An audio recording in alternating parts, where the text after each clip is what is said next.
Okay, so this right here is my 2018 Honda Grom, and I love this bike. It's amazing, but it has a slightly fatal flaw that bugs me to no end. Most of my bikes are here's a dog. Woof. Most of my bikes are pretty old, like we're talking 2003 and older. This is actually the newest one I own. And generally, my bikes sit for a while because I don't ride that much. Like, I've owned this thing for 2 years and it has, what, maybe 1,000 miles on it? What the hell was that noise? Yeah, it has 1,024 miles despite having owned it for almost 2 years now. So let's start. Nope, battery's dead. And that is one issue. Since it sits for so long, the battery tends to drain itself out quite frequently, to the point where it's really pretty annoying. So today I will be installing this little lead, which is going to go to a battery tender. And hopefully that'll fix my problem. Now, battery tenders are super simple things, and usually require no real maintenance, or no real mechanical knowledge. In my particular case, I've had bad luck with the battery on this bike. Mainly because when I bought this bike, the dealer installed a GPS system in the bike. That would be this thing right here. I had to disconnect it because it would drain my battery every week. And it was kind of annoying. I had gone through 3 batteries within the warranty period, and the dealer didn't want to admit that the GPS system that they installed in this bike was the problem. So I ended up disconnecting that, and that slowed the drain of the battery significantly. But it still happens every once in a while. So what I've ended up doing is finding this to be the solution. So don't pay too much mind to these wires. I still need to put a fuse in for the fog lights that I installed on the Grom. That was a video from like 2 months ago, and I haven't ridden the bike since I put those lights in. So it's just been sitting. So to install a battery tender, you got 2 different options. You got this, which is the one I'm going to be using, which is the actual screw-in with a fuse in it. And then you got almost like a clip adapter. Something you can tell isn't meant to be permanent. It's basically a battery charger lead that hooks onto the battery every once in a while. But I would rather just come in, plug the bike in, and then just leave it, not worry about it. Oh, how long is this thing? Is this long enough? Let's see.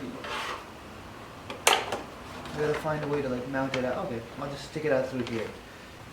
So step 1, before I start to disconnect or connect anything permanently, I'm going to find a way that I can route this wire to be sitting outside of the bike. So, let's see. You can pull the wire. Oh no, the fuse is a fairly big little chunky boy, so let's see. The main thing is to look for a little area. Oh, so we found one right here.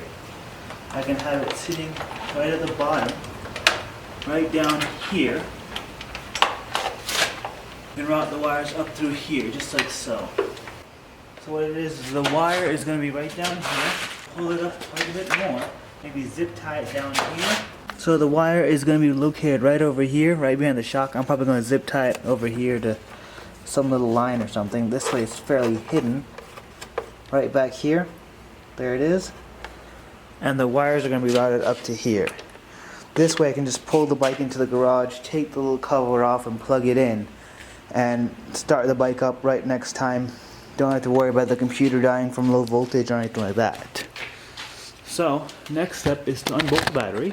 It's one small 10mm bolt. There's that. Pop this little guy out right here.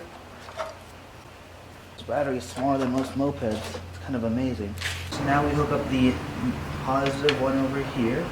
Hooking the battery up is kind of annoying because there is this little thing.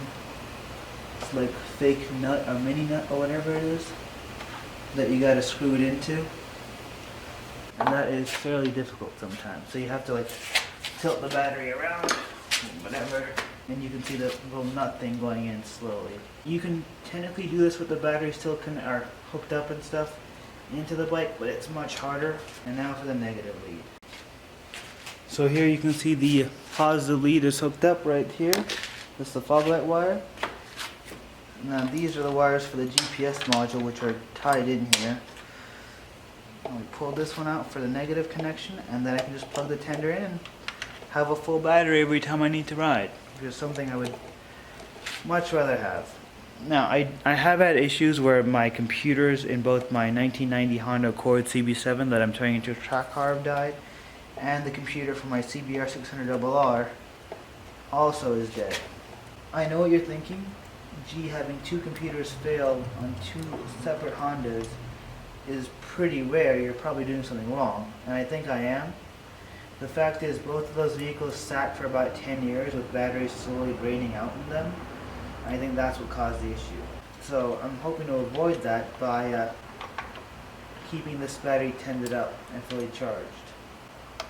I do plan on hooking a battery tender up to actually every vehicle, from my Drift Mustang to the CBR to everything else in here, to stop that from happening again, because I don't really mind the $20 every year or whatever it costs to replace a battery, but like, it just feels wasteful and kind of annoying.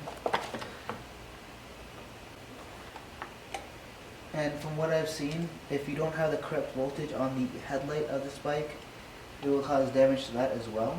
And these headlights are fairly expensive since it is an all LED light. Okay, so those are in.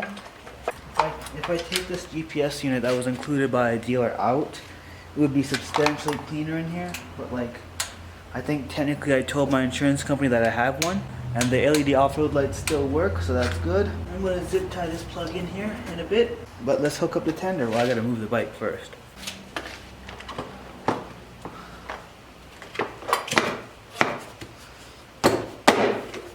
There. It is on. Let's see if this thing charges. Okay, so here is the battery tender itself. I am planning on actually getting quite a few of these things, because I do have a fairly excessive amount of vehicles, and like, it seems like that's going to be the best option to keep everything charged up. So battery, follow the cable, hooked up right in here, and the battery's charging. So hopefully this should keep my Grom nice and topped up. I'm going to try and plug this in about every night when I come back. Maybe like get like a wall of battery tenders hooked up onto this wall right here, so that I can bring in all the bikes, just park them here. All, what, 9 of them? Damn, that's a lot of bikes. All 9 bikes, have them just constantly charged up. Probably get one for the Mustang and the Honda too, since they're not dailies. But yeah, this is something I wish I got sooner. This way I wouldn't have to deal with all these dead batteries. And from what I hear, it prolongs the life of them too. Anyway, if you like this video, hit like. If you want to see more videos like this, hit subscribe. Still working on that moped and the Drift Mustang. Got to rebuild the T5 transmission in this thing. I got it out, just need the money to buy the transmission components to rebuild it. And then buy a computer for the CBR. Buy a computer for the track car Honda, with its tiny little baby wing that is very anime related. Anyway, have a good one, guys. Be safe, do all that stuff.